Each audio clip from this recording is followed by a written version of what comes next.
Welcome to the ultimate deep dive into the hidden romantic archives of the world's biggest boy band. We know them as global icons, the untouchable kings of K-pop who sell out stadiums in seconds and wear outfits worth more than a luxury car. But strip away the fame, the auto-tune, and the dazzling stage lights, and what do you have? You have 7 young men with beating hearts, past scars, and memories of love that once consumed their worlds. Tonight, we are stepping away from the music charts and stepping into the private, often mysterious vault of their personal lives to answer the burning question that has haunted the minds of fans and gossip columnists alike. Which BTS member actually emptied his pockets for the girl he loved? It's a clash between the sentimental soul and the grand gestures, the practical realist versus the hopeless romantic. Was it the member who barely had enough for bus fare but gave everything he had? Or perhaps the one whose love language is gifting luxury items to show his devotion? We have scoured through pre-debut anecdotes, rare radio interview confessions, and analyzed their distinct personalities to piece together a narrative that reveals the true cost of their affection. From heart-wrenching letters sent to ex-lovers to the psychological need to provide, the truth is often stranger and more touching than fiction. Who was the biggest spender? Who sacrificed their lunch money for a gift? And who realized too late that money couldn't buy love? The ranking we are about to reveal might shock you, challenge your biases, and perhaps even make you cry, because behind every price tag was a story of a boy trying to be a man for someone special. Are you ready to face the truth? Let's unlock the files. Number 7. Jungkook. The high school sweetheart, a wallet full of dust, but a heart full of gold. Ladies and gentlemen, we begin our countdown at the very bottom of the spending hierarchy, landing squarely on the shoulders of the youngest member, the golden maknae who conquered the world before he was even legally an adult. When we talk about spending money on an ex, we have to contextualize the timeline of Jungkook's life because his romantic history is inextricably linked to his adolescence, a time when his wallet was not filled with the infinite black card power he possesses today, but rather with the lint of a middle school uniform and perhaps a few crumpled bills given to him by his parents for lunch money. We are transporting you back to the breezy streets of Busan and the early gritty days of Seoul, long before the Gucci outfits and the private jets. Back to a time when Jungkook was just a shy, wide-eyed boy known as Jungkookie, who was more afraid of girls than he was of singing live in front of millions. Why is he ranked number 7? Why is he the member who likely spent the absolute least on a romantic partner? The answer lies in the harsh, undeniable reality of his timeline. He simply didn't have the time, the freedom, or the funds to be a sugar daddy. Let's dig deep into the Edu-Tainment psychology here. Jungkook joined Big Hit Entertainment as a trainee when he was merely a child, barely out of elementary school, thrust into a cutthroat environment where dating was not only a luxury, but a potential career death sentence. Yet, before the iron gates of fame slammed shut, there were whispers, digital footprints, and verified anecdotes of a young, innocent puppy love in middle school. We are talking about the era of grainy selfies, couple rings that cost less than a cup of Starbucks, and the kind of romance that exists purely in the realm of after-school walks and awkward text messages. In this innocent pre-debut era, spending money on a girlfriend didn't mean buying Chanel bags or booking trips to Jeju Island. It meant saving up his meager allowance to maybe, just maybe, buy 2 tickets to a movie or treat her to some spicy tteokbokki at a street stall. The financial output here is arguably close to zero in the grand scheme of adult relationships, but the emotional narrative is overwhelming because for a 14-year-old boy who left his family behind to chase an impossible dream in Seoul, spending even 5,000 won, about $4, on a girl was a monumental sacrifice of his daily survival funds. You have to picture the scene, a young Jungkook, exhausted from dance practice that lasted until 2 a.m., looking at his empty wallet and realizing he couldn't offer the world to the girl he liked, which aligns perfectly with the rumored reason for his early breakups. He once admitted in an old interview that he didn't meet her enough, and the relationship naturally sizzled out. A classic case of right person, wrong time, and definitely wrong bank account balance. The Edu-Tainment takeaway here is the harsh economic reality of the K-pop trainee system. Trainees often accumulate debt for their training, dorms, and food, meaning, technically, during his prime dating years, which were cut short by debut, Jungkook was likely in negative equity, making it physically impossible for him to be a big spender. Contrast this with the Jungkook of 2024 who buys multi-million-dollar homes in Itaewon. The irony is tragic and beautiful, for while he can now buy anything his heart desires, he can never buy back the simplicity of that middle school romance where a shared ice cream cone was the peak of luxury. We also have to consider his personality type, known for being introverted and shy. MBTI type ISFP initially. Jungkook wasn't the flashy type to woo a girl with grand material gestures. His currency was his presence, his voice, and his willingness to text back despite the grueling schedule of a trainee who was being molded into a global superstar. The narrative of number 7 is not about stinginess, it is about the constraints of youth. It is a story of a boy who traded his adolescence for the stage, meaning his romantic spending was capped by the virtue of him being a literal child when he was last on the market in a normal sense. So, while other members might have stories of university dating or adult relationships where wallets were opened, Jungkook sits at number 7 because his experience is frozen in the amber of middle school innocence, a time when love was free. But the cost of pursuing his dream was everything he had. The expense wasn't monetary, it was the loss of a normal teenage life. He didn't spend millions on her, he spent his youth away from her. And that, ladies and gentlemen, is why the Golden Matinee starts our list. A reminder that sometimes, the member with the most money now is the one who had the least to give when it mattered most to a young heart. Number 6. Suga, the Daegu realist, the choice between bus fare and noodles, and a love letter soaked in regret. We move up the ladder to the man known for his tongue technology and his savagely honest lyrics, Min Yoongi, the genius producer, who we now know as a multimillionaire capable of buying art galleries and luxury studios, yet he lands at number 6 for a reason that is as heartbreaking as it is inspiring. To understand why Suga sits near the bottom of the big spender list when it comes to ex-girlfriends, we must perform a forensic audit of his pre-debut life, a period defined by a level of financial austerity that borders on urban survivalism. We are not talking about a boy who simply forgot to buy chocolates on Valentine's Day. We are talking about a young, aspiring artist in the gritty streets of Daegu and later the cramped quarters of Seoul, who faced a daily, excruciating economic dilemma.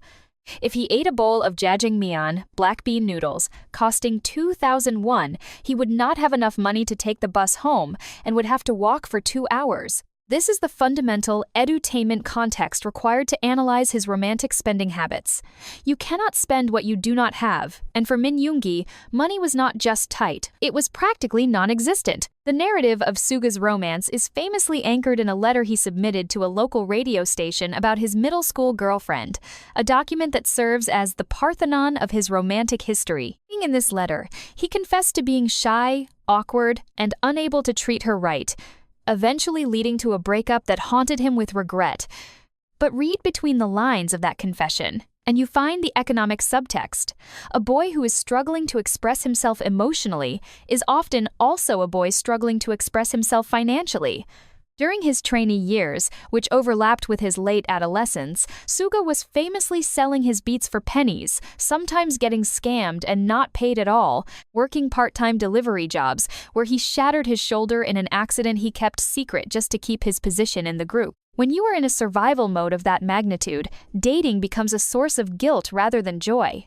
Imagine the psychological weight on a proud, traditional Daegu man like Yoongi, wanting to provide, wanting to be the appa who buys dinner, but knowing that buying that dinner means he might starve the next day. Thus, his spending on an ex-girlfriend was likely minimal, not out of stinginess, never mistake his pragmatism for cheapness, but out of sheer necessity. He couldn't whisk a girl away on a romantic getaway. His dates were likely walks in the park, shared cheap snacks, or sitting in silence while he worked on music that he hoped would one day save him. There is a profound sadness in placing him at number 6, because his low ranking isn't a reflection of low love, but rather a reflection of high sacrifice. The entertainment aspect of this analysis comes from the stark contrast to the rich Min persona of today. The man who now casually drops thousands on whiskey and equipment once had to calculate the cost of a single rose against his weekly food budget. Furthermore, we must factor in his personality type. INTP, ISTP variations over the years, which leans heavily towards practical expressions of love rather than performative consumerism. Even if he had money, the young Min Yoongi was likely not the type to buy giant teddy bears or flashy jewelry. His spending was the time he sacrificed from his sleep to text her or the emotional labor of trying to break through his own icy exterior. The Edu-Tainment lesson here is about the opportunity cost of love in the K-pop industry. For Suga, every won spent on dating was a won not invested in his music or his survival. The tragedy of his number 6 ranking is that he likely wanted to spend more. He wanted to be the provider. But the cruel timeline of his success meant that by the time he had the black card to buy the world, the ex-girlfriend from his youth was long gone, leaving only the lyrics of Seesaw, or First Love, as the receipts of a relationship that couldn't survive the poverty of his past. So, we rank him here, saluting the boy who walked home for 2 hours just to save $1, proving that sometimes, not spending money is the ultimate testament to how much you are struggling to keep a dream alive for the both of you. Number 5. RM. The Ilsan Philosopher, the cost of intellectual romance, and the high price of too many guy friends. We are climbing the ladder of romantic fiscal policy to the middle ground, landing on the broad shoulders of the group's leader, the man with an IQ of 148 and a heart that bruises as easily as a peach, Kim Namjoon. Placing RM at number 5 is a calculated move in our edutainment analysis because we are entering the territory of actual high school relationships versus the middle school puppy love of the previous ranks. We must transport our minds to the leafy, planned city of Ilsan, where a young Namjoon wasn't just a trainee, he was a student, an underground rapper named Runch Randa, and a boy navigating the complex social web of adolescence. Unlike Suga, who is battling for survival, or Jungkook, who is too young to participate, Namjoon had a slice of normalcy that allowed for a standard, albeit turbulent, dating life. Why does he rank here? Because his spending on his famous ex-girlfriend represents the quintessential student economy. We are talking about the era of saving up allowance money to buy 2 iced Americanos at a quiet cafe, paying for movie tickets to see the latest blockbuster, and perhaps buying a thoughtful, slightly poetic gift like a beanie or a rare CD. The edutainment hook here lies in the intersection of his socioeconomic background and his personality type. Coming from a relatively stable academic family, Namjoon likely had a modest allowance, meaning he could afford to treat a girl, but he wasn't throwing cash around. The expenditure, in RM's case, was heavily weighted towards experience spending rather than luxury goods. Picture the dates: deep conversations in parks, wandering around Hongdae, or sitting in a PC. Bang! These activities cost money, yes, but they don't break the bank. However, the reason he isn't higher on the list, and this is where the documentary narrative gets spicy, is because of how the relationship ended. We all know the legendary story Namjoon confessed on a variety show. He dated a girl in high school who was popular, perhaps too popular, with her male friends. The friction wasn't about money, it was about values and insecurity. This gives us a clue into his spending psychology. Namjoon is a man of principle. He likely spent money to maintain the relationship, to impress her, to be the good boyfriend who pays for dinner at the food court, but when he realized the emotional return on investment, ROI, was negative because she was too busy texting other guys, he cut his losses. He didn't try to buy her loyalty with expensive gifts. He didn't try to win her back by emptying a bank account he didn't have. He used his logic. The edutainment takeaway is that RM's spending was rational affection. He spent what was appropriate for a high schooler in love, but he stopped the moment the respect was gone. This places him firmly in the middle of the pack. He spent more than the poverty line of the Daegu struggle, but he lacked the desperate, all-in financial recklessness of the members ranked higher. Furthermore, let's analyze the opportunity cost of his romance. During this time, Namjoon was balancing his studies, where he was in the top 1% of the nation, and his underground rap career. Every hour and every one spent on this girl was a massive diversion of resources. When he bought her a gift, he was sacrificing money that could have gone towards recording equipment or books. The tragedy of number 5 is the intellectual regret. He spent money on a relationship that ultimately became fuel for his early lyrics about heartbreak and confusion. Think about the track Reflection or his early mixtape work. The angst there isn't just existential, it's the residue of loving someone who didn't prioritize him. So, while he didn't buy her a Gucci bag, the value of what he spent his limited time, his focus, and his student allowance was significant. He represents the realistic dater, the guy who buys you coffee and talks about the universe, who pays for the bus ride and holds your hand, but who won't bankrupt himself for a love that feels one-sided. He is the boundary between the can't spend, Jungkook, Suga, and the will spend everything, the top ranks. It's the story of a boy who learned that no amount of paid dates can fix a relationship where you feel like an option rather than a priority. And thus, the leader takes the 5th spot, teaching us that sometimes the smartest member is the one who knows exactly when to stop spending and walk away. Number 4. Jin. The Jungkook Prince, the Black Card Anomaly, and the Romance of Unlimited Refills. We have officially crossed the threshold, from the struggling artist to the privileged elite, landing smoothly on the broad, worldwide handsome shoulders of the group's eldest member, Kim Sok-jin. Placing Jin at number 4 is a pivotal moment in our Edu-Tainment documentary because it introduces a completely different economic variable into the equation: generational wealth. While Suga was calculating the cost of noodles and Jungkook was counting his lunch money, Jin was living a narrative that felt less like a gritty indie movie and more like a K-drama featuring a chaebol heir. To understand his spending habits on an ex-girlfriend, we must zoom in on his pre-debut status as a student at the prestigious Konkuk University, where he was studying acting. This is a massive Edu-Tainment distinctifier. Jin was not just a trainee, he was a college student in one of Seoul's most vibrant districts, armed with an allowance that likely dwarfed the combined income of the rap line. Why does he rank at number 4? Because for Jin, spending money on a girlfriend wasn't a survival sacrifice, it was a lifestyle standard. Let's reconstruct the scene with the on-the-spot atmosphere. Picture a young Sok-jin, breathtakingly handsome even before the professional styling, walking through the Konkuk campus. He wasn't the type to take a girl to a convenience store for a date. He was the type to take her to a sit-down restaurant with actual tablecloths. We know for a fact that Jin used his own personal allowance to buy ingredients and cook for the other BTS members during their trainee days. He was literally the feeder of the group, buying meat, vegetables, and pans when Big Hit's budget was tight. Now, apply this psychological profile to his romantic life. A man who feeds his platonic younger brothers with such generosity is undoubtedly a man who would spare no expense to feed the woman he loves. The spending here is heavily categorized under gastronomic affection. We can scientifically infer that Jin's dates were culinary adventures. He wasn't buying cheap street food. He was likely funding trips to BBQ joints, nice cafes, and perhaps even early explorations of foodie hotspots in Gangnam.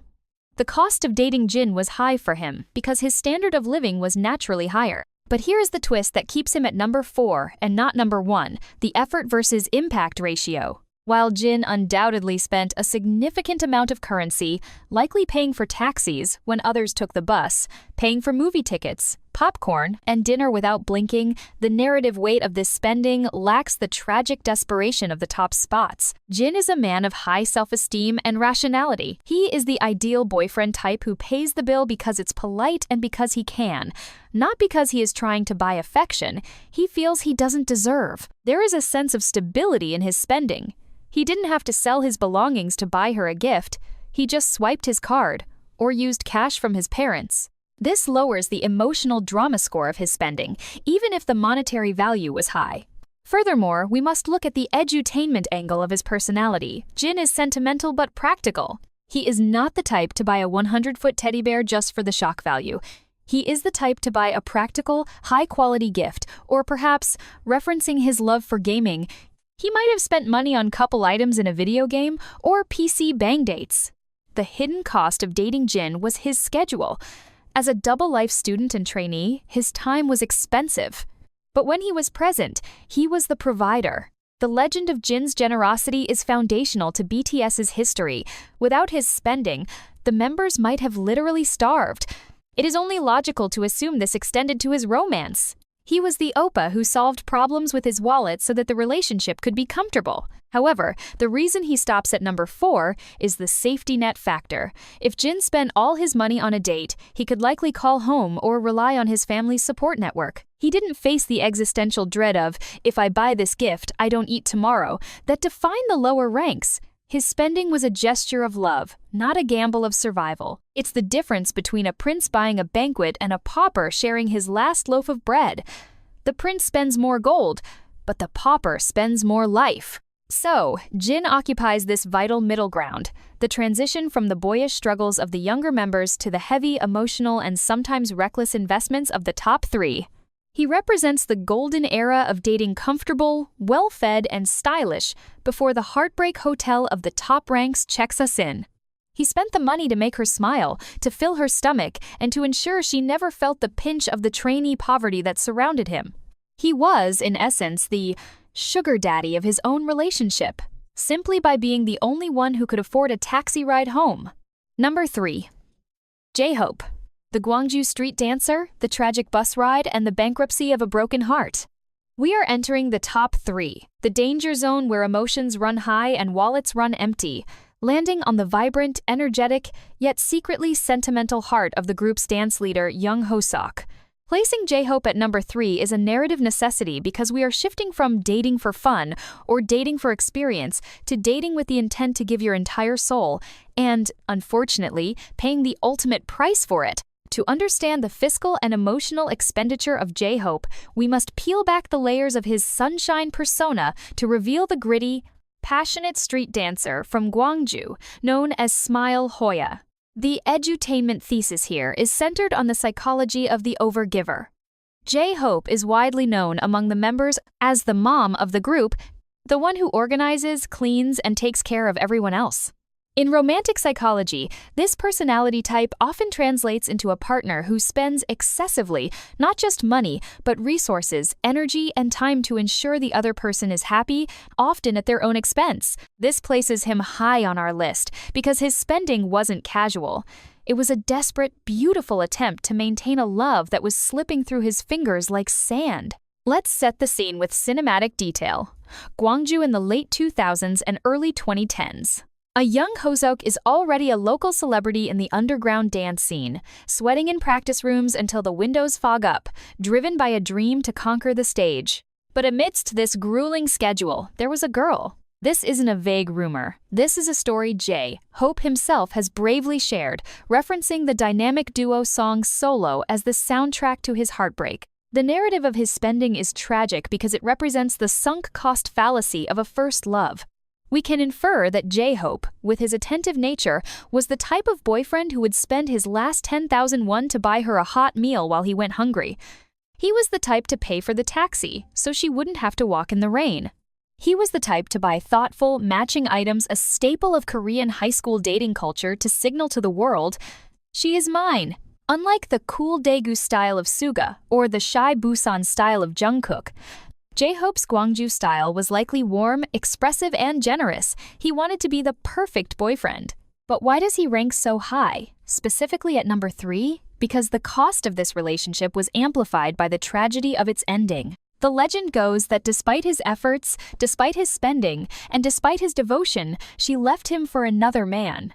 Picture the scene that haunts the history of BTS, a young J-Hope, riding a public bus, the gray city rolling past the window, realizing that the girl he poured everything into, his heart, his time, and his limited trainee allowance, had chosen someone else. The spending here takes on a painful dimension. He didn't just spend money on dates, he spent money on a future that was stolen from him.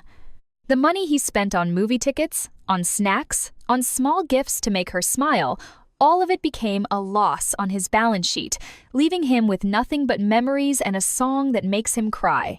This places him above Jin, because while Jin spent money from a place of comfort and stability, J-Hope spent money from a place of sacrifice and eventual loss. Let's analyze the opportunity cost in the context of Edu-Tainment.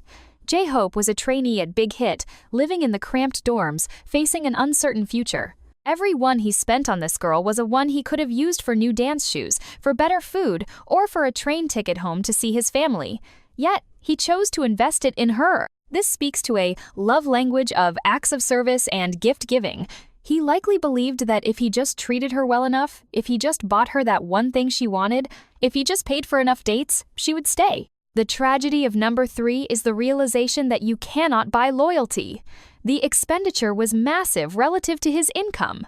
If he was earning $0 as a trainee and living off a stipend, spending even 50% of that on a girlfriend makes him a big spender in terms of percentage of wealth. He was practically bankrupting his daily life to keep the romance alive. Furthermore, the emotional receipt of this relationship is the longest in the group's history. The fact that he remembers the specific song, Solo, that played during the breakup indicates deep trauma and deep investment. A man who spends casually forgets easily. A man who gives everything remembers every detail. J-Hope is number 3 because his story represents the martyrdom of romance. He is the member who would buy flowers not because it's a special occasion, but because he felt insecure and wanted to prove his love. He is the member who would buy medicine if she was sick, traveling across Seoul to deliver it. The financial output was driven by a need to nurture. Contrast this with the members below him. Jungkook was too young. Suga was too poor and practical.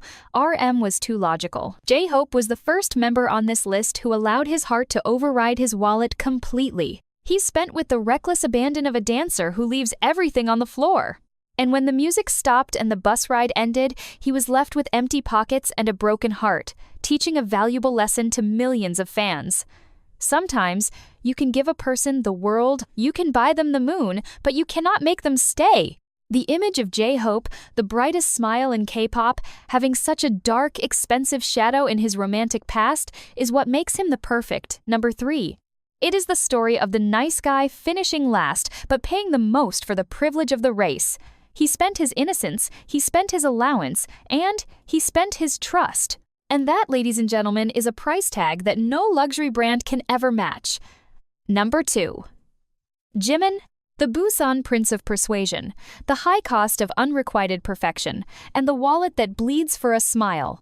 We have arrived at the penultimate position, the runner-up in our grand investigation into the romantic expenditures of the biggest boy band on the planet, and we are landing softly but significantly on the elegant, artistic, and deeply sentimental soul of Park Jimin. Placing Jimin at number 2 is not just a ranking, it is a psychological profile of a man whose entire existence is defined by the intensity of his care, the depth of his empathy, and the sheer, overwhelming desire to be everything for the person he loves. Unlike the practical struggle of Suga or the youthful innocence of Jungkook, Jimin's narrative is one of aesthetic devotion. To understand why he would spend a small fortune on an ex-girlfriend, we have to travel back to the vibrant streets of Busan, but more specifically, to the halls of the prestigious Busan High School of Arts, where Jimin was not just a student, he was a top-tier contemporary dancer, a teacher's pet, and a boy who understood the power of presentation. In the Edu-Tainment analysis of his romantic history, we must acknowledge a crucial fact that Jimin himself has hinted at in various archival interviews. His history with one-sided love or crushes. This is the key to unlocking his spending habits. When you are the angel of the group, the one who is constantly seeking connection and validation, your love language overwhelmingly tilts towards gift-giving. We have seen this in real time with his bandmates. Who is the member buying $800 sweaters for RM's birthday? Who is the member buying custom cakes and thoughtful accessories for the others? It is Jimin. Now, map this behavior onto a romantic partner, and you have a recipe for a bank account that is constantly being drained in the name of affection. The spending here is not just about the price tag, it is about the curation of love. Jimin wouldn't just buy a girl a chocolate bar. He would buy her the specific brand of chocolate she mentioned 3 months ago, paired with a necklace that matches her eyes and a handwritten letter on expensive stationery. This is the Jimin effect.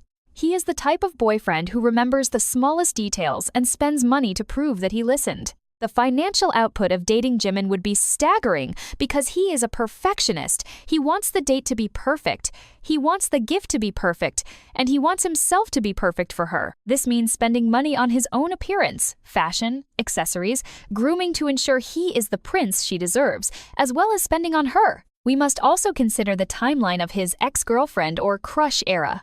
Before he moved to Seoul to become a trainee, Jimin was a popular, albeit shy, student in Busan. The Busan man stereotype is usually stoic, but Jimin breaks that mold with his softness. In his pre-debut days, even with limited funds, we can scientifically infer that Jimin was the sacrificial spender. If he had 50,000 won, He would spend 49,000 won on her and keep 1,000 won for his bus fare, or perhaps walk home. Why? Because his self-worth in a relationship is tied to how happy he can make the other person feel. The tragedy of his number 2 ranking, and why he isn't number 1, lies in the nature of his romantic history, which is often painted with the brush of unrequited effort. There is a pervading theory in the fandom, backed by his own lyrics and vague confessions, that Jimin often loved harder than he was loved in return. This creates a spending imbalance. He was likely the one buying the expensive couple rings, the one paying for the special anniversary dinners, the one trying to buy the security of the relationship through grand gestures. The Edu-Tainment lesson here is about the economics of insecurity. When you feel like you love the other person more, you tend to overcompensate financially. You buy more gifts, you pay for more dates, you try to make yourself indispensable through generosity. Jimin fits this profile perfectly. He is the giver who empties his cup and his wallet to fill someone else's. Furthermore, let's look at his taste level. Even before he was a global ambassador for Dior or Tiffany & Co., Jimin had an eye for luxury and beauty. He appreciates quality. This means his gifts wouldn't be cheap trinkets. They would be high-quality items that strained his trainee budget to the breaking point. Imagine a young Jimin, sweating in the practice room, saving every penny he earned from part-time gigs or allowance, not to buy a video game like some other members might, but to buy a beautiful piece of jewelry for a girl who might not have even realized the value of what she was holding. The cost was astronomical relative to his means. We also have to factor in the emotional tax. Jimin is an emotional sponge. When he is in love, he is in love. The breakup would have cost him not just the money spent, but a period of emotional devastation that likely affected his work, his health, and his psyche.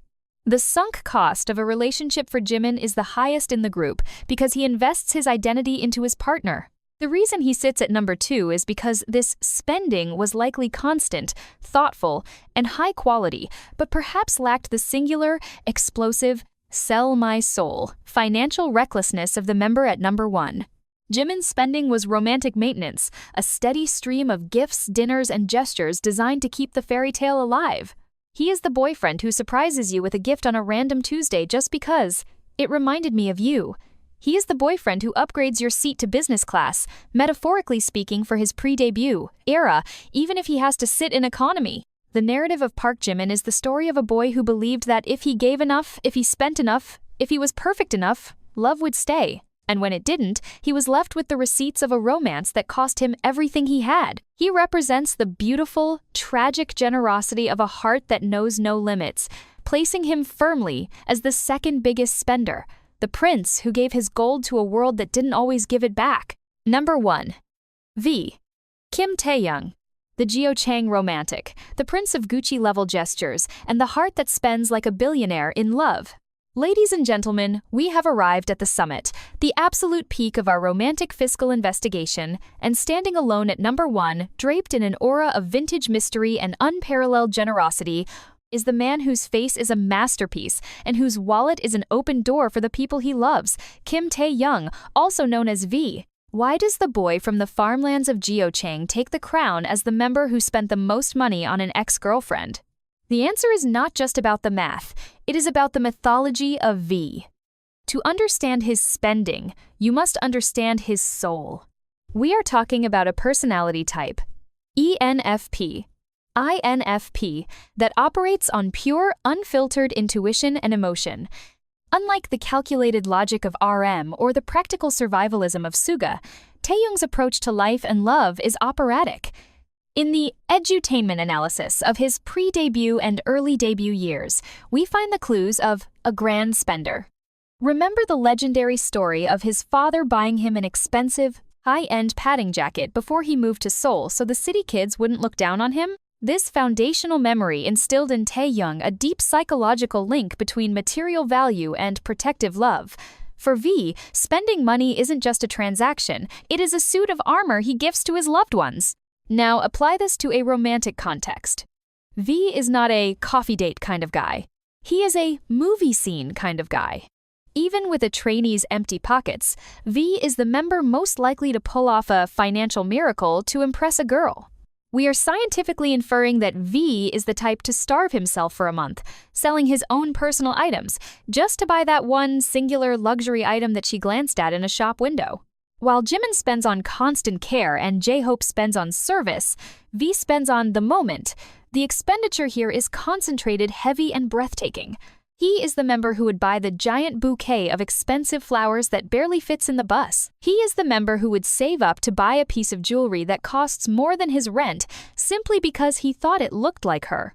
The Edu-Tainment hook here is impulsive generosity. V does not check the price tag when his heart is involved. He checks the vibe. But why is he... Number 1. Because of the tragedy of excess, V has famously admitted in past interviews to having a one-sided love where he wanted to confess over the phone but she didn't pick up, and mentioning that he dated but never for long. This shortness of relationship duration paradoxically increases his spending ranking. Why? Because the honeymoon phase is the most expensive phase. V lives perpetually in the honeymoon phase. He likely dropped his entire life savings on the first week of dating to show his sincerity. He is the all-in gambler of romance. If he has 100,000 won, he spends 100,000 won. There is no saving for a rainy day in Kim Taehyung's world of love. She is the sun, and he will burn every asset he has to keep her shining. Furthermore, look at his current spending habits with his members and friends, buying custom art, expensive luxury clothes, paying for entire trips. This behavior doesn't appear out of nowhere. It is innate. Even as a student in Daegu or a trainee in Seoul, this spirit of the Great Gatsby was alive in him. He wants to curate a beautiful world for his partner. The cost of dating V was the highest because he set the standard impossible to match. He likely took her to places he couldn't afford, bought gifts that were out of his league, and created memories that were dipped in gold. The irony, and the reason this documentary ends with him, is the beautiful sadness of his 20-day dating history. It suggests that he came on too strong, gave too much, too fast. He overwhelmed the economy of the relationship with his generosity. He is the king of hearts who bankrupts himself for a smile. He didn't just spend money, he spent his imagination, crafting a fairy tale romance that required a blockbuster budget on an indie film income. And that is why Kim Taehyung sits on the throne of number 1. The boy who would buy the moon if it were for sale. Proving that for some, the price of love is always everything I have.